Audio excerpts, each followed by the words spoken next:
Let's hit the high road.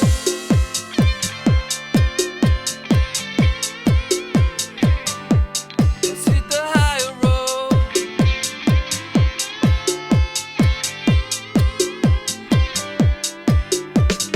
It's the first touch, strong connection. It lays deep in your soul. Feel the kindness. Hi, it's Nancy Earl, and welcome to High Road to Humanity. And I have a lovely lady here today. Dr. Karen Parker is here, and welcome to the High Road.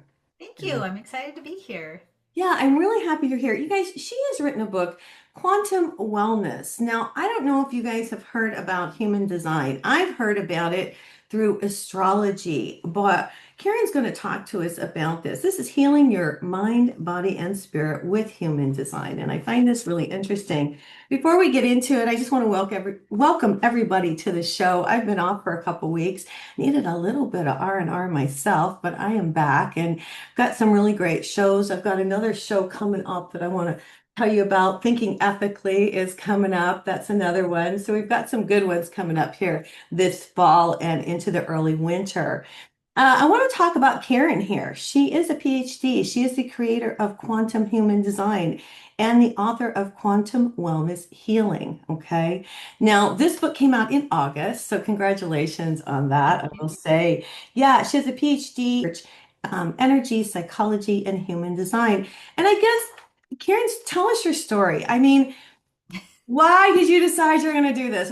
Where did this come from? I mean, this obviously was in your heart and soul. You know, I did read that in your book, you did have breast cancer. You struggled with depression as a result of a hormonal therapy, Mhm. tamoxifen, I guess is what they gave you. Tell us your story. Well, I think my story probably starts before my story. I've always been. I started off my journey as a midwife, and when I was working as a midwife in my 20s, I got to where I could almost predict which client was going to have problems. And we did home births at the time. I had a home birth practice.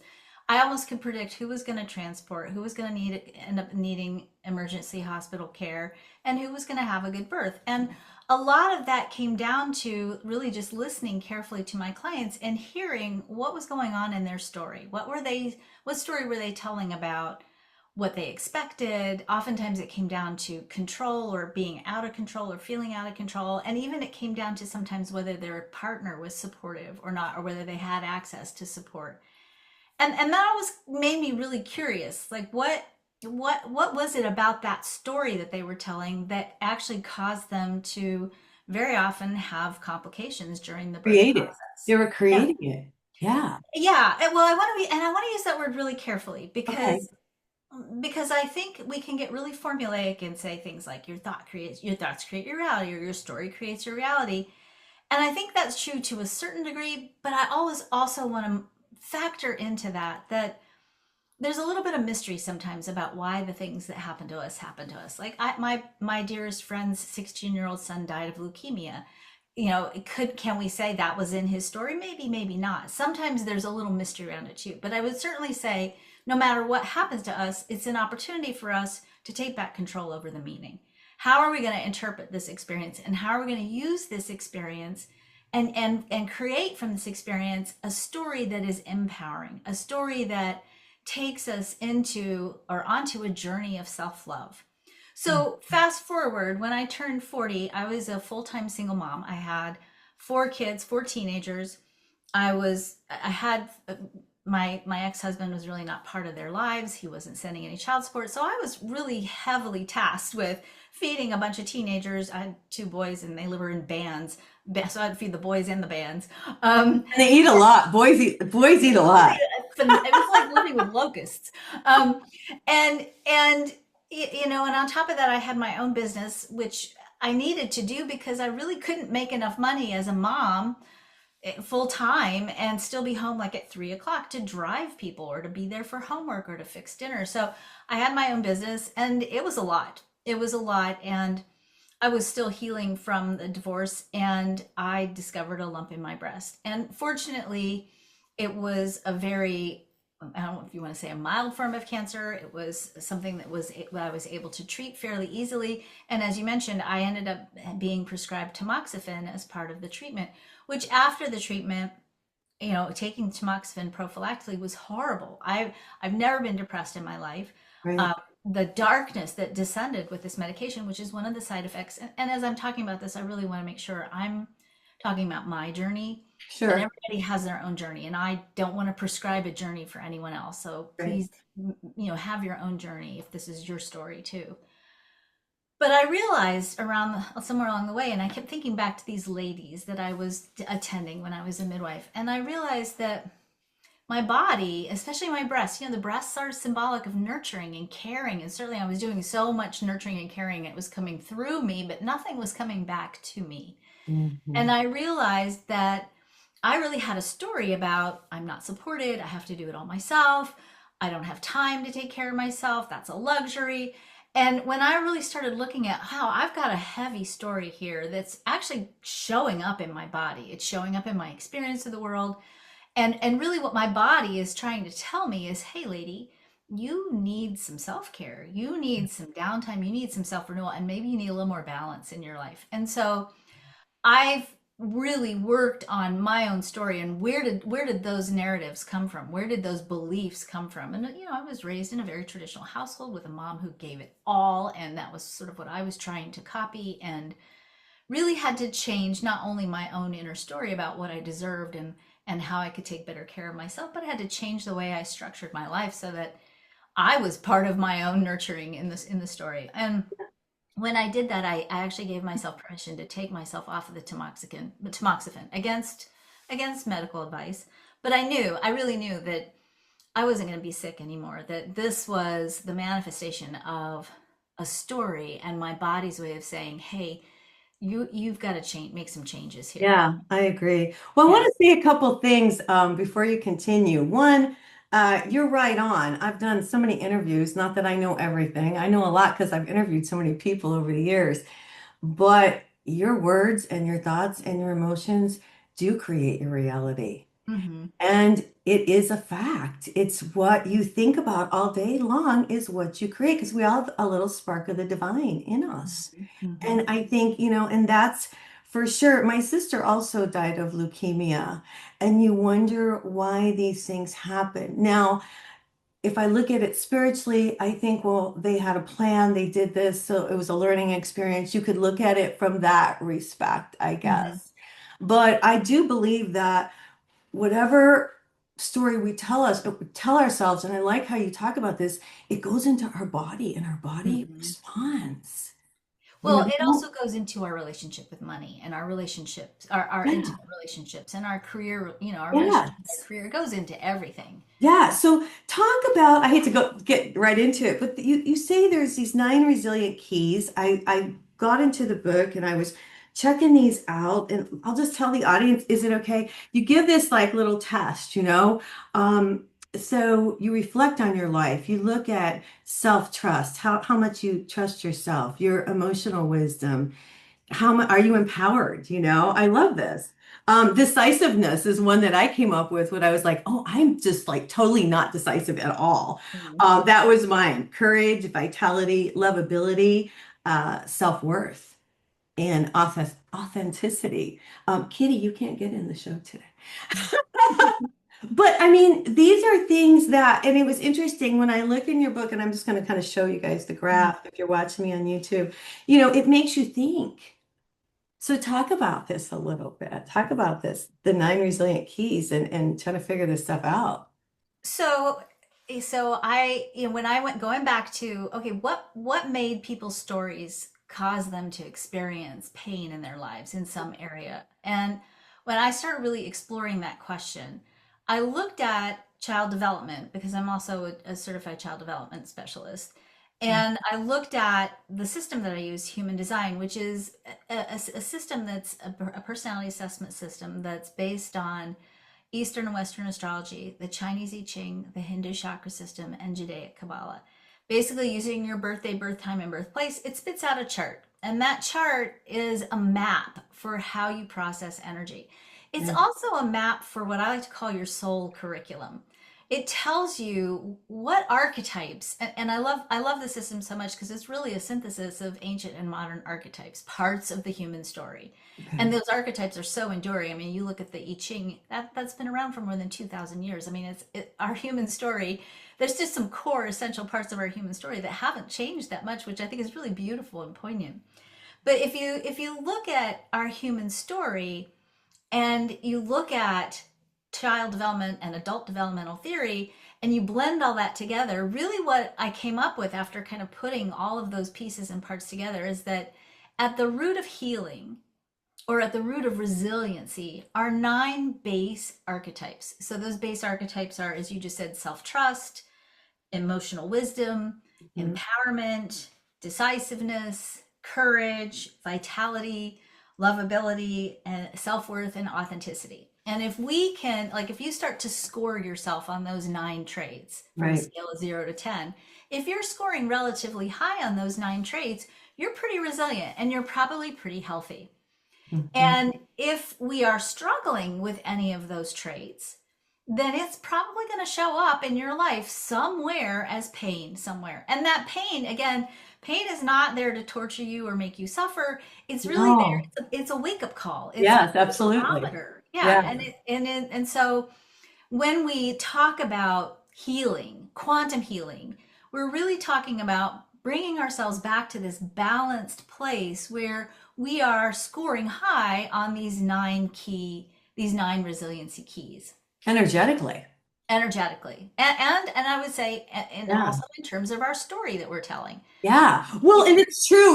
I have to talk to you about this because this reminds me so much. I've been working on the audience knows and I talk about reprogramming Mhm. because my mom was a narcissist. I Mhm. grew up with a narcissist. And so, at into adult life, I was saying things that weren't things that I would say. There were things that she would say. Yeah. And I started to have to, so I began paying attention and I'd stop myself and I'd have to reprogram. And this is part of, this reminds me of that. It's really reprogramming what you learned in childhood to realize that that was just maybe somebody else's deal and not yours. You know what I mean?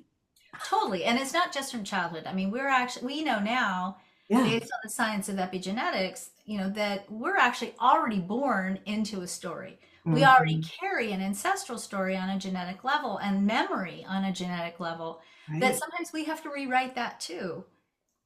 Yeah, it's really interesting. Well, and you talk about taking back your power. You say reclaiming your natural creative power, you know, um, to keep yourself balanced. You have Mhm. to. You've got to take back your power. I love this book. Talk to us about, it's like a workbook. It's what you say, Yeah. it's a workbook. So this is something that you pick up and you start and you go through. Talk about that part of it, like for each Well, person who buys it and picks it up. absolutely. So it's based very strongly or very solidly in human design. And part of why I love human design to do this work with is that your human design chart gives you a very systematic way to start looking at your story. We can talk about, and we talk about this a lot in the personal growth or the mind, body, spirit space, right? Change your story, change your life. Well, great. Yeah, But what part of the story do you change, right? Where do you start? Because there's right. lots of aspects of the story. And so Yeah. this process in quantum wellness is laid out with and you go through it using your human design chart because that gives us just a very systematic way to start taking apart all the parts of our story. So we look at in human design, look when you get your chart, you are classified as being one of 5 energy types. So there are 5 energy types in human design. Your energy type is the main character in your story. That energy type tells you a lot about what are you here to do? What's your purpose in life? How do you go about making good and healthy decisions?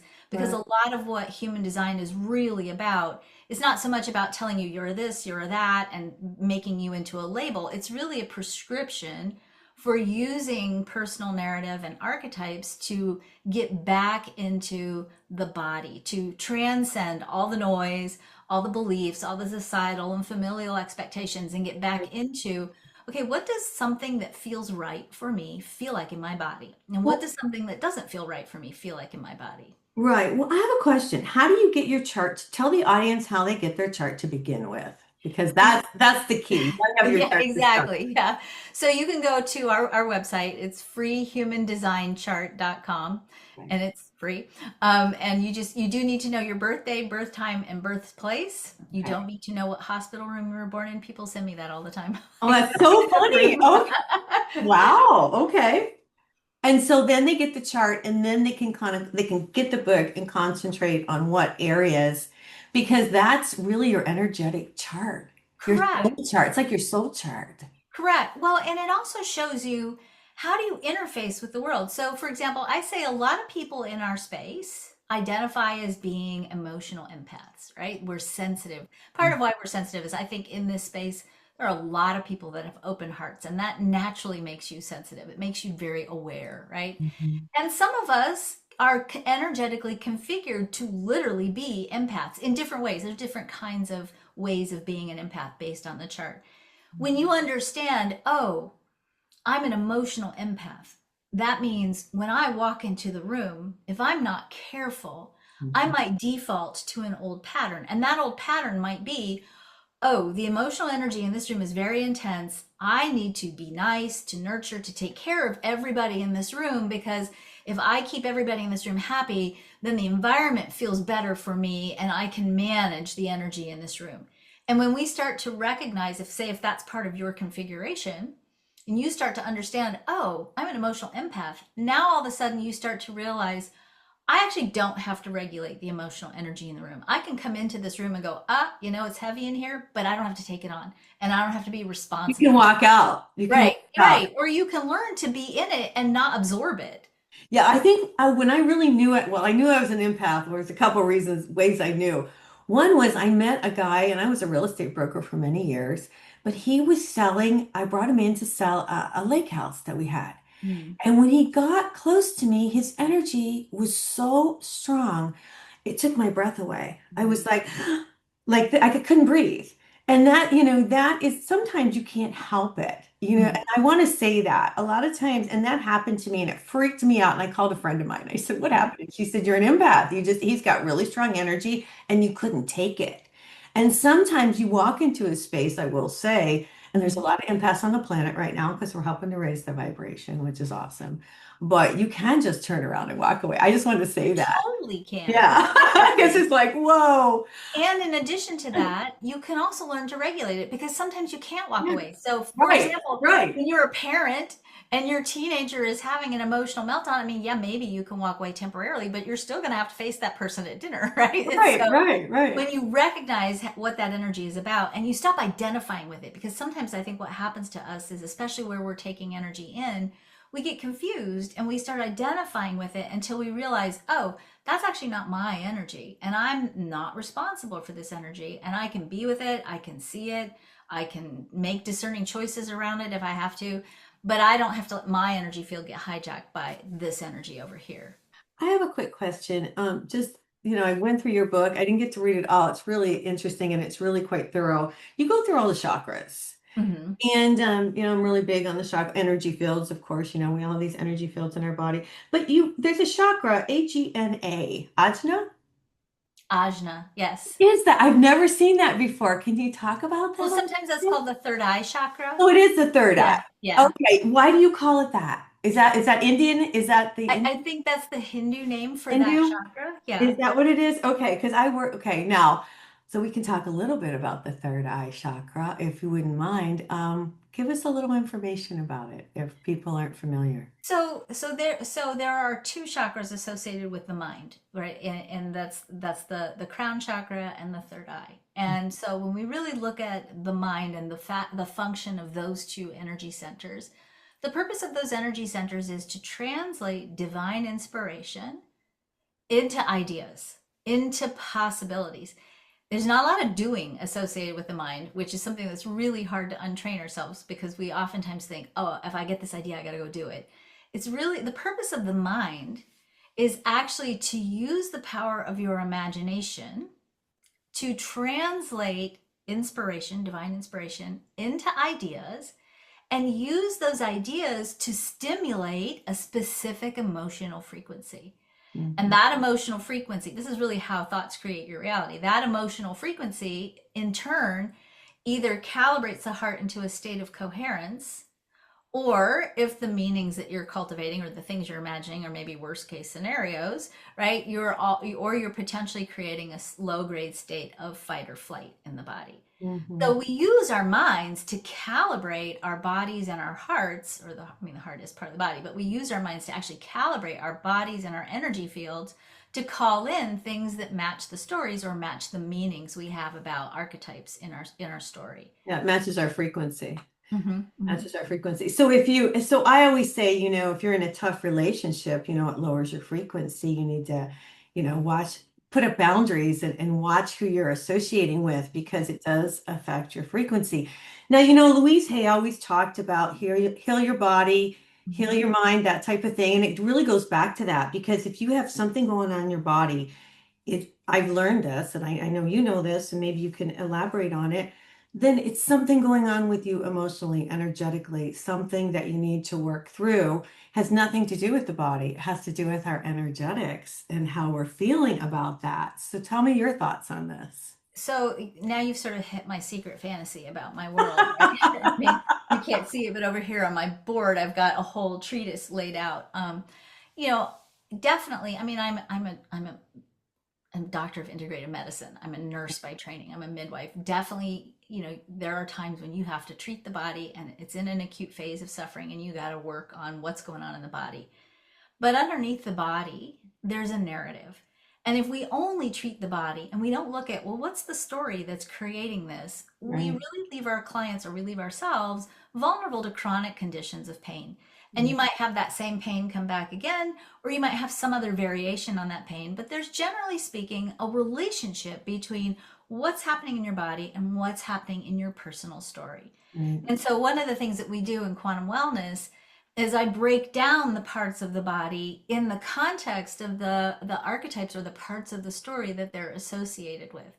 So for example, if we look at the hands, if you have something going on with your hands, hands are an extension of the heart chakra. They're oftentimes an extension of higher purpose, or in human design, what we call the G center or the calibration center in the chart. And so if let's say you have a chronic condition going on with your hands, that might be a really good opportunity to look at, am I being true to myself? Am I living my higher purpose? Am I being authentic? Am I doing what I came here to do? Mm. And when we start to look at, okay, well, what's underneath in this story, we start to create a different energetic matrix. We actually create a different matrix of energy even within the body that then supports better health and better wellness. Okay, that's interesting. Really, really interesting. Well, tell me what has been the reaction to the book?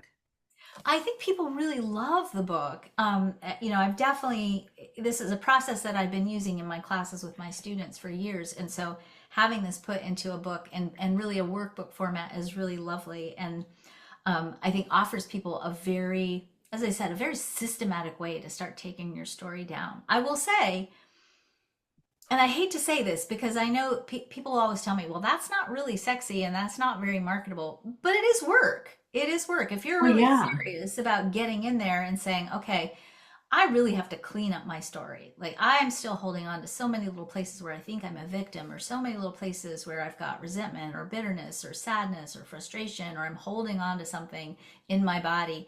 When you get in here, you really do have to do a deep dive in every single layer of your story. You have to look at what's going on with your main character. Where are you at in terms of really being able to activate your inner physical compass and doing that somatic work?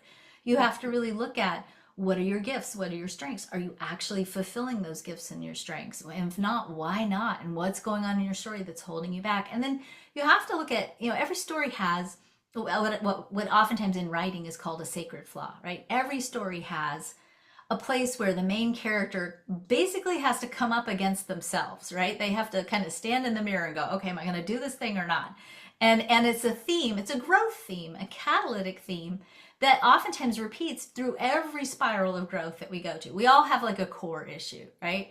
And what the book shows you also is, where are those core issues in your soul map, in your human design chart, and Right. how do you start working with those and recognizing those core issues when they get activated and really reinterpreting them as This is the next challenge for my next growth cycle, instead of going, wow, I screwed up, I messed up, what's wrong with me, which is where we Yeah, default right. at those places. Well, you're inviting people to work on themselves, which is what we all need to do. I have a huge question for you. Mhm. I've been thinking about this. So as I was reading this, so I didn't read all of it, and I will because I think it's a fabulous book, by the way, and you Thank did a you. good job on this. But do you suggest that we change our story? Because let me tell you why.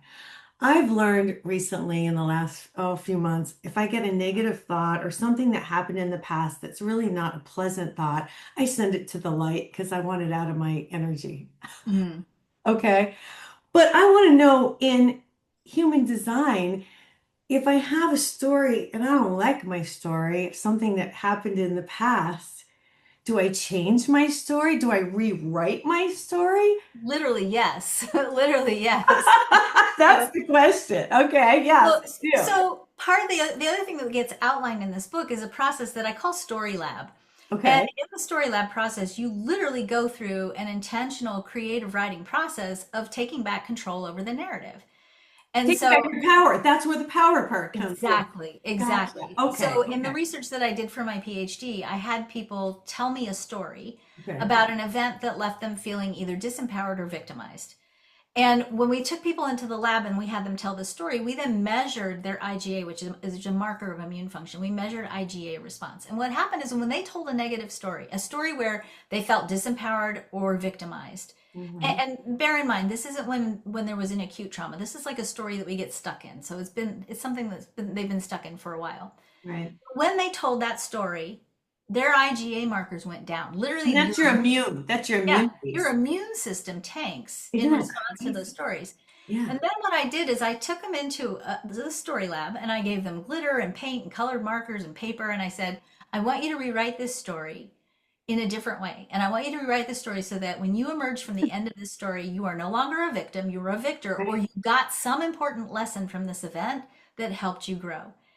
And I said you can use fantastical creatures, you can call in unicorns, fairies, Right. angels, whatever you want. You can do this however you want, but I want this to be a creative writing process. And I literally want you to start with you as the hero in the story and rewrite this story in such a way that you emerge the victor. You emerge with a new lesson that's going to help you grow. I love this. Well, and then when I had them read that story after they had written it, Right. then we went back and we measured after they read that story out loud, immune markers, they went back up to baseline.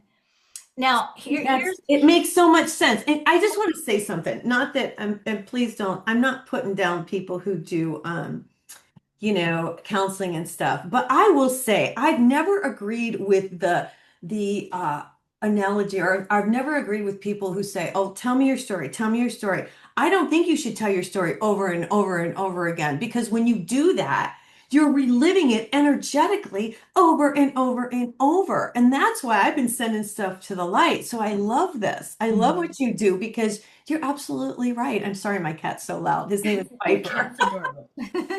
Well, the other thing that happens, You know so what I'm saying though? I mean, there God, is, yes, and I think there is a place in acute trauma to process the acute trauma. right. I Yes, get there is a that. place. Right. But I get but that. to do that, you're absolutely right. When we keep retelling the story, we're literally carving a groove in our brain, I basically, know. that's causing it to get more and more embedded in the body.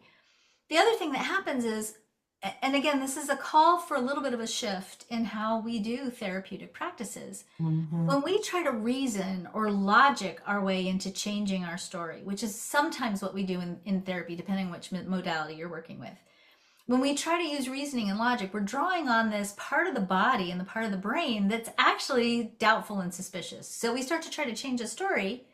And because that story has been cultivated as a self protective mechanism, the brain's first response is, oh, heck no, I'm not changing this story, right? And so we get stuck in it. When Okay. we move over to the creative part of the brain, that part that's sensual, that loves glitter and manila paper and colored markers, and we tell the emotional part of the story, and we tell even something fantastical. First of all, when we're telling a fantastical story, literally the brain doesn't know the difference.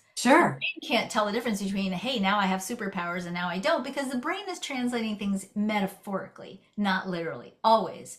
Right. And we bypass that doubtful protective part of the brain into this more creative sensual part of the brain, and it actually can facilitate shifting the inner narrative much faster than sitting there trying to reason and logic out the problem. Exactly. And when you get creative, you get spiritual. I will say that. When you get creative, you're tapping into that energy, that spiritual energy, which I believe assists. I just think this is fantastic. I'm really glad you put Thank this you. together. Thank you. Thanks for coming on today.